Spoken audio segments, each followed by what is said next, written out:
नमस्कार। संस्कृत भाषा शिक्षण में आप सबका हार्दिक स्वागत है। पूर्व पाठ में हमने तव्यत प्रत्यांतों के विषय में जानकारी प्राप्त की।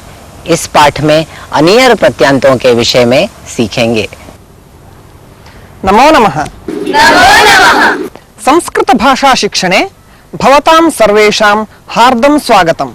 पूर्वतन पाठे वयं तव्यत् प्रत्ययान्त रूपाणि तेषां प्रयोगं च ज्ञातवन्तः। इदानीं तस्य पुनस्मारणं कुर्मः। इदानीम् एकम् अभ्यासं कुर्मः। मया कार्यं कर्तव्यम्। एतत् उदाहरणवाक्यम्। एतानि वाक्यानि अपूर्णानि सन्ति। तेषां पुरतः धातुः निर्दिष्टः अस्ति। भवन्तः तव्यत् प्रत्ययान्त रूपाणि योजयित्वा वाक्यानि पूरयन्तु। अन्तेवासिना वेदमन्त्रः श्रु। अन्तेवासिना वेदमन्त्रः श्रोतव्यः। समीचीनम्। राधाकृष्णेन लेखः लिख।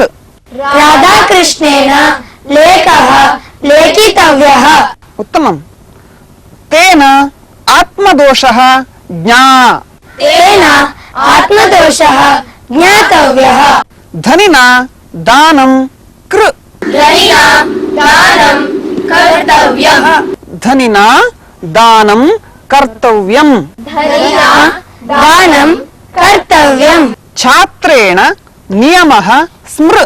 छात्रेण नियमः स्मर्तव्यः। गुणिना विज्ञानी दृश्। गुणिना विज्ञानी द्रष्टव्यः। बुभुक्षितेन आहारः खाद्। बुभुक्षितेन आहारः खादितव्यः। एतया कविता गा। वदन्तु। एतया कविता गातव्या। बालकृष्णेन पर्वतः गम। बालकृष्णेन पर्वतः गन्तव्यः। गुरुणा प्रश्नः पृच्छ। गुरुणा प्रश्नः पृष्टव्यः। यात्रिकेण स्यूतः नी। यात्रिकेण स्यूतः नेतव्यः। बहु समीचीनम्। कर्मणि लिङ्गः स्थाने यथा तव्यत् प्रत्ययः भवति तथा अनियर् प्रत्ययः अपि भवति। अनियर् रूपम् एवं भवति।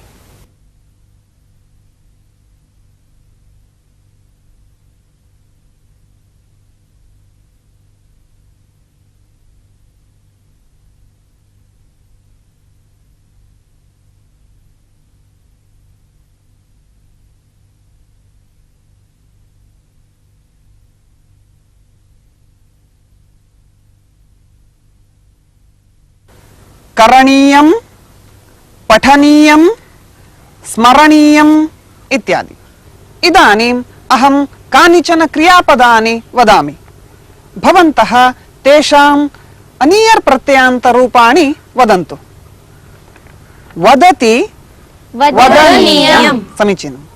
रचयति रचनीयम्।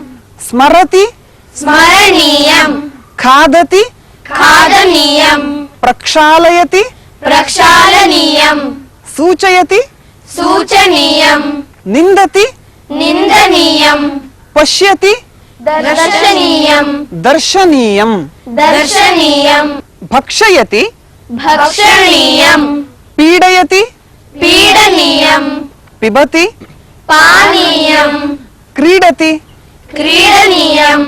बहु समीचीनम्। गमनीयम, पठनीयम, स्मरणीयम आदि अनियर प्रत्यांत के रूप हैं। जिस अर्थ में तव्यत प्रत्यय का प्रयोग होता है उसी अर्थ में अनियर प्रत्यय का भी प्रयोग होता है। अर्थात गंतव्यम, गमनीयम इन दोनों का अर्थ समान है। इदानीं भवन्तः रूपाणि ज्ञातवन्तः। इतः परं वाक्ये प्रयोगं जानीमः।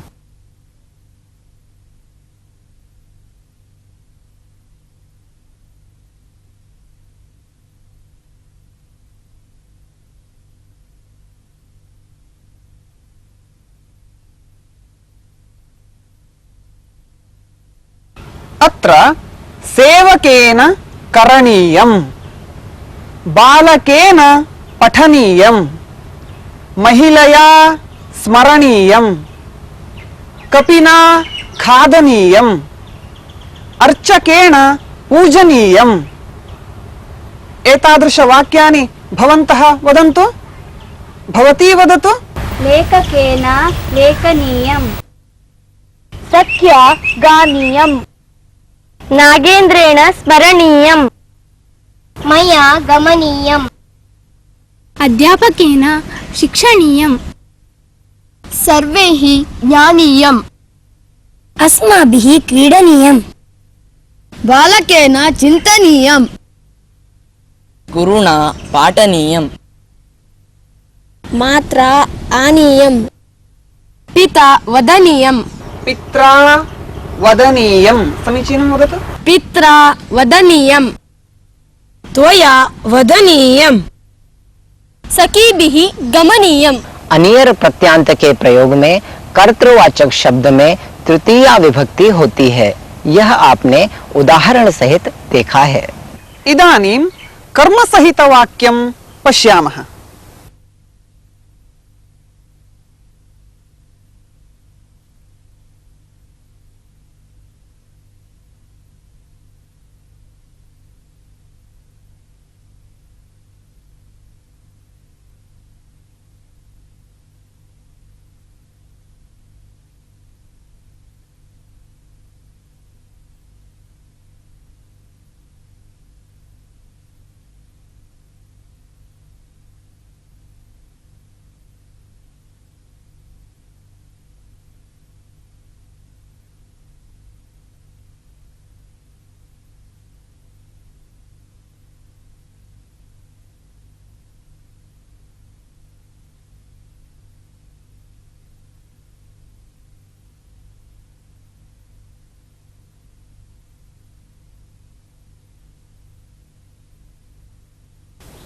अनीयर् प्रत्ययान्त रूपम् अपि कर्मपदस्य लिङ्गम् अनुसरति। पश्यन्तु, पाठः पुल्लिङ्गे अस्ति, पठनीयः पुल्लिङ्गे। पत्रिका स्त्रीलिङ्गे अस्ति, पठनीया स्त्रीलिङ्गे। वाक्यं नपुंसकलिङ्गे अस्ति, पठनीयं नपुंसकलिङ्गे अस्ति। इदानीम् एतानि वाक्यानि भवन्तः पठन्तु। बालकेन पाठः पठनीयः, बालकेन पत्रिका पठनीया, बालकेन वाक्यं पठनीयम्। भवन्तः ज्ञातवन्तः यत् अनीयर् प्रत्ययान्त रूपाणि कर्मपदस्य लिङ्गम् अनुसरन्ति इति। इदानीं वयम् एकम् अभ्यासं कुर्मः। श्वः मया किं किं करणीयम् इति अहं कानिचन वाक्यानि वदामि। अनन्तरं भवन्तः अपि वदन्ति। मया अल्पाहारः स्वीकरणीयः, मया पत्रिका पठनीया। एतेन क्रमेण भवद्भिरपि किं किं करणीयम् इति चिन्तयित्वा वदन्तु। भवती वदतु। मया नृत्यं करणीयम्, मया टिप्पणी लेखनीया, मया शिरस्नानं करणीयम्, मया वाक्या चिन्तनीयम्, मया वाक्यं चिन्तनीयं। पुनः वदतु। मया वाक्यं चिन्तनीयम्, मया जलं पानीयम्, मया समुद्रस्नानं करणीयम्, मया सन्ध्यावन्दनं करणीयम्, मया नूतनवस्त्रं धरणीयम्, मया प्रातः योगासनं करणीयम्, मया देवपूजा करणीया, मया दूरदर्शनं दर्शनीयम्, मया पाठः पठनीयः, मया प्रश्नः लेखनीयः। अनियर प्रत्यांत रूप कर्म पद के लिंग का अनुसरण करता है। पूर्व उदाहरणों में यह आपने देखा है। यथा अनियर प्रत्ययान्त रूपाणि कर्मपदस्य लिंगम् अनुसरन्ति, तथैव कर्मपदस्य वचनम् अपि अनुसरन्ति। उदाहरणं पश्यामः।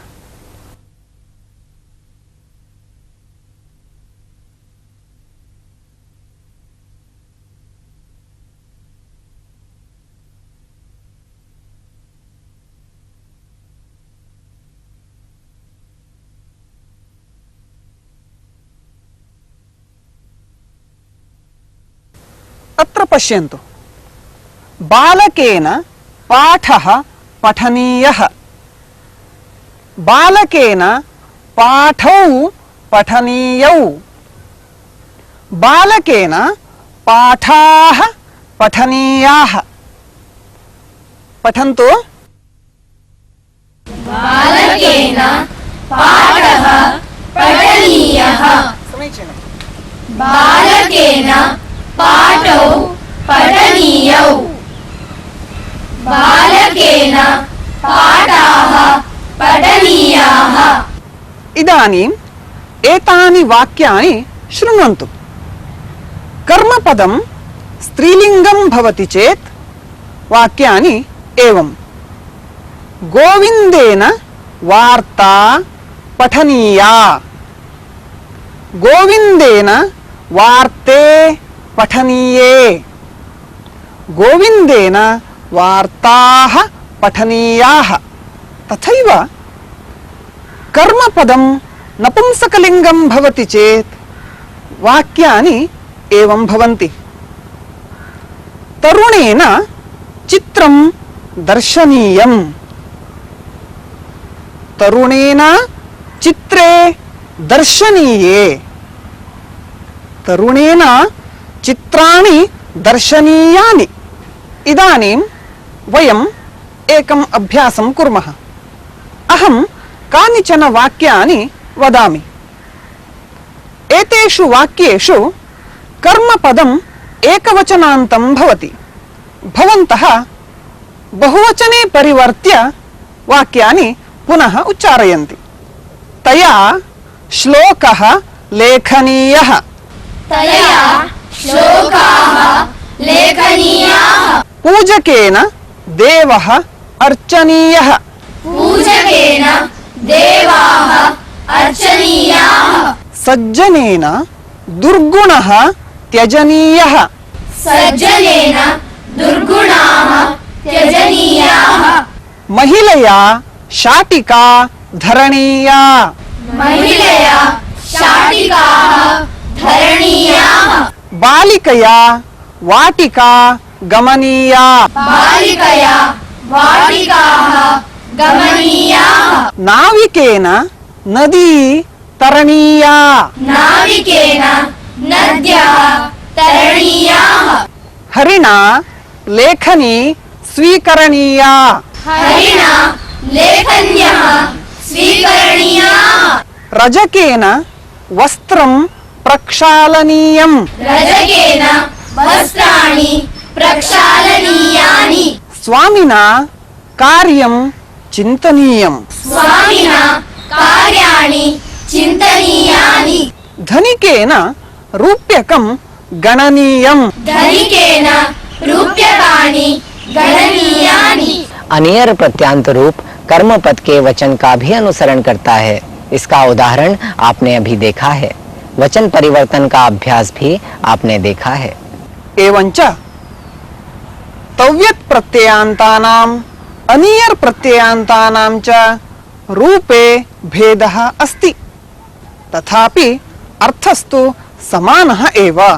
अतः बालकेन पठनीयं, बालकेन पठितव्यम् इति उभयथापि प्रयोगं कर्तुं भवन्तः अर्हन्ति।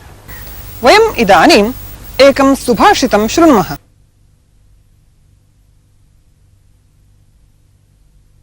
निपानमिव मण्डूकाः सरः पूर्णमिवाण्डजाः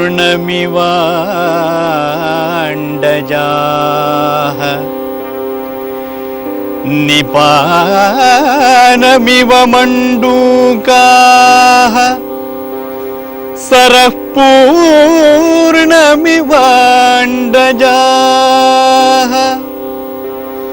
सोद्योगं नरमायान्ति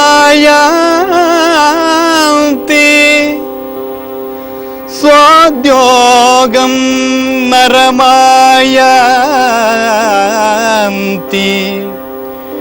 विवशाः सर्वसम्पदः सोद्योगं नरमायान्ति विवशाः सर्वसम्पदः सोद्योगं नरमायान्ति विवशाः सर्वसम्पदः विवशाः सर्वसम्पदः विवशाः सर्वसम्पदः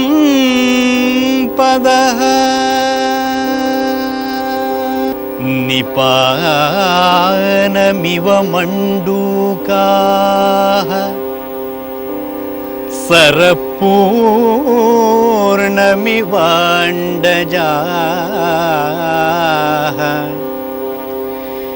निपानमिव मण्डूकाः सरः पूर्णमिवाण्डजाः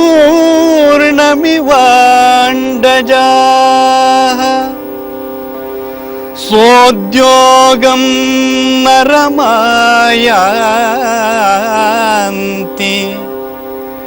सोद्योगं नरमायान्ति विवशाः सर्वसम्पदः सोद्योगं नरमायान्ति विवशाः सर्वसम्पदः सोद्योगं नरमायान्ति विवशाः सर्वसम्पदः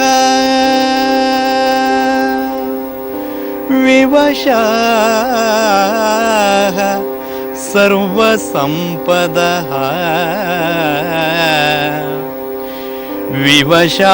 विवशाः सर्वसम्पदः।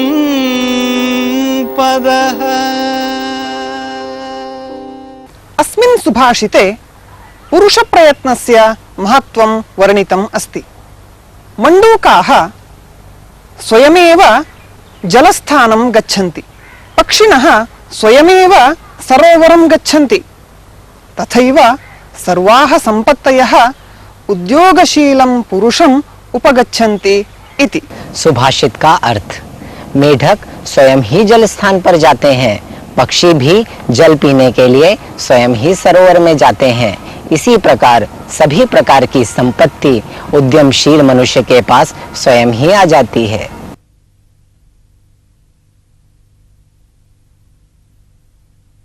तुंगभद्रायाः तीरे कश्चन ग्रामः आसीत्। तत्र मायणः नाम कश्चन गृहस्थः निवसति स्म। तस्य 3 पुत्राः, सायणः, भोगनाथः, माधवः चेति। 3 अपि तेजस्विनः। ग्रामस्य पार्श्वे कश्चन आश्रमः आसीत्। एते सर्वे तत्र विद्याभ्यासं कुर्वन्ति स्म। माधवः क्रीडायां, विद्याभ्यासे च अग्रगण्यः। अतः गुरूणां प्रियतमः आसीत्। एकदा प्रातःकाले सः मित्रैः सह स्नानार्थं नदीं गतवान्। नद्यां तरन्तः आसन्। कुतश्चित् स्त्रियः चीत्कारः श्रुतः। माधवः नदीतः बहिरागतवान्। चीत्कारम् अनुसृत्य धावितवान्। राजमार्गे एका शिबिका गच्छति स्म।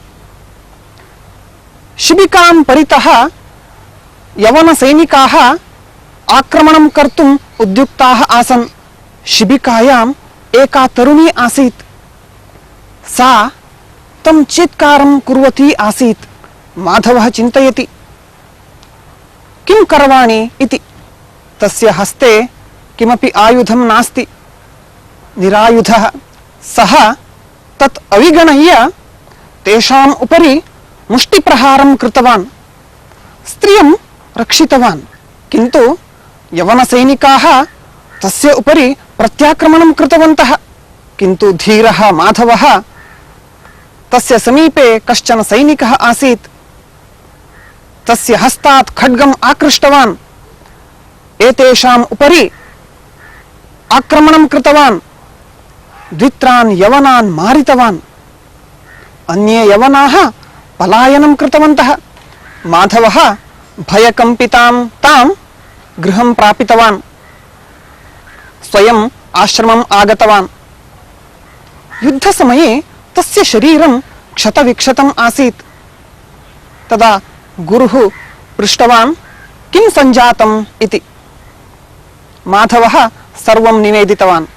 तत्र तस्य सहाध्यायिनः पृष्टवन्तः, ब्राह्मणः युद्धं कर्तुम् अर्हति किम्? एतत् धर्मविरुद्धं किल इति। तदा गुरुः वदति, न, एषः श्रेष्ठं धर्मम् आचरितवान्। पूजार्हाणां रक्षणं तेन कृतम् इति। एष एव बालकः अग्रे विद्यारण्य इति प्रसिद्धः। सः एव विजयनगर साम्राज्यं स्थापितवान्। कथायाः अर्थः अवगतः खलु? आम्, अवगतः। धन्यवादः। नमो नमः। नमो नमः। इसी के साथ ये पाठ यहीं समाप्त होता है। अगले पाठ में फिर मिलेंगे इसी वादे के साथ। धन्यवाद।